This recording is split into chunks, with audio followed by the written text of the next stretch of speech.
ഗോപ്രോയുടെ latest മോഡലായ GoPro Hero 10 ആണ് നമ്മളൊരു short unboxing ചെയ്യാൻ പോകുന്നത്. അപ്പോൾ ഇത് ഞാൻ ഫിലിപ്പീൻസിൽ നിന്നാണ് വാങ്ങിച്ചിരിക്കുന്നത്. ഏകദേശം 29,490 ഇവിടുത്തെ കറൻസി, അതായത് നാട്ടിലത്തെ ഒരു 42,000 രൂപ അടുത്ത റേഞ്ച് വരും.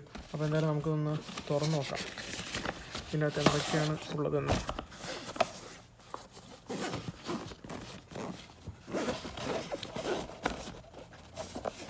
അപ്പോൾ നമുക്ക്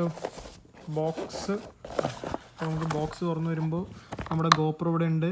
അതുപോലെ തന്നെ ഗോപ്രോയുടെ കേബിള്, ഒരു ബാറ്ററി, പിന്നെ അതുപോലെ തന്നെ ഇവിടെ യൂസർ മാനുവൽ. ഇതാണ് നമ്മുടെ GoPro Hero 10. Your camera must be updated before you can use it. അപ്പോൾ നമുക്ക് ഗോപ്രോ ഹീറോ 10 ഒന്ന് ഓൺ ചെയ്ത് നോക്കാം കേട്ടോ. ഇതാണ് നമ്മുടെ ഗോപ്രോ ഹീറോ 10 ഇൻ്റർഫേസ്. തുറന്നു വരുമ്പോൾ ഒരു രക്ഷയില്ലാത്ത സാധനമാണ്.